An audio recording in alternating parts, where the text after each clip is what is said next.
to be exporting ore, soil, and dusts and rocks from the minerals of our continent, but we want to be exporting finished products that have value.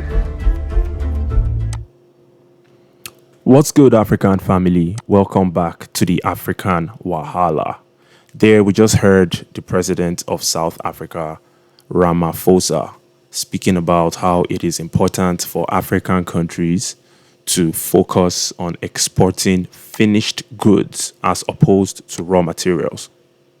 We no longer want to be exporting ore, soil, and dusts and rocks from the minerals of our continent, but we want to be exporting finished products that have value. Now, you don't have to necessarily like Ramaphosa, okay? You don't have to like Malema. Just like me, I don't like none of these politicians. I don't trust none of them. I just can't trust them. I'm sorry. But sometimes they say stuff that is meaningful that we can apply. If we can apply these principles that they talk about sometimes, we would generate a lot more revenue. We would achieve infrastructural growth, the supply of amenities to everybody. And we're going to stop being the bottom of the barrel in the world. Now, obviously, Julius Malema of EFF is one of the main oppositions of the Ramaphosa administration, and he's always finding a way to put pressure on his neck. What I have to say about that is it's a good thing. It creates an environment of checking and balancing. But now let's go back to the conversation of exporting raw materials as opposed to exporting finished products. One of the most wealthy nations in the world is Japan, out of East Asia. We all know about Japan. The capital is Tokyo.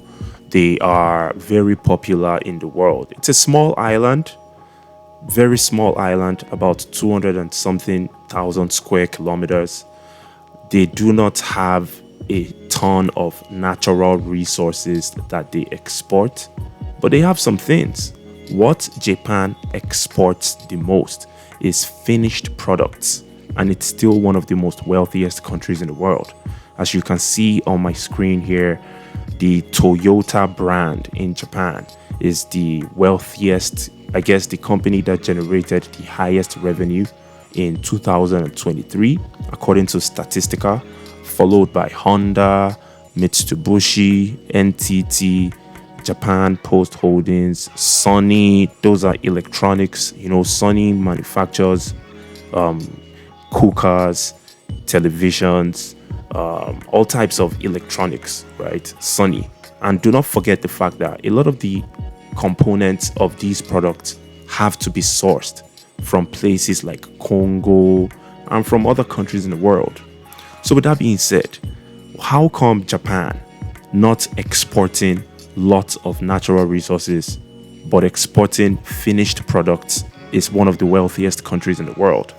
Meanwhile, in Africa, we are primarily focused on exporting raw materials. I'll give you typical examples. Nigeria only exports crude oil. Crude oil is the main source of revenue for Nigeria as a country. Not the finished product of crude oil. I'm talking about the raw crude. It would have made a lot of sense if Nigeria had working refineries that converted the crude oil into consumable products like gasoline, petrol, bitumen, kerosene. And it would have made a lot of sense if Nigeria was exporting those products all across Africa or different parts of the world. But that's not the case. As a result of corruption, they refused to fix any refinery, and all the refineries in Nigeria are redundant. Nigeria is the only oil exporting country, top 10 oil exporting country without one single functioning refinery, as a result of corruption, as a result of the Nigerian leaders collaborating with their puppet masters in the West that destroyed all the refineries. The people that benefit from that dynamics are the puppet leaders that have direct access to the crude oil. They take it to the Western countries, refine it, they make billions. The politicians in Nigeria that collaborate with them, they are also beneficiaries of that dynamics. They make billions from bribes. Meanwhile, we the people are extremely poor.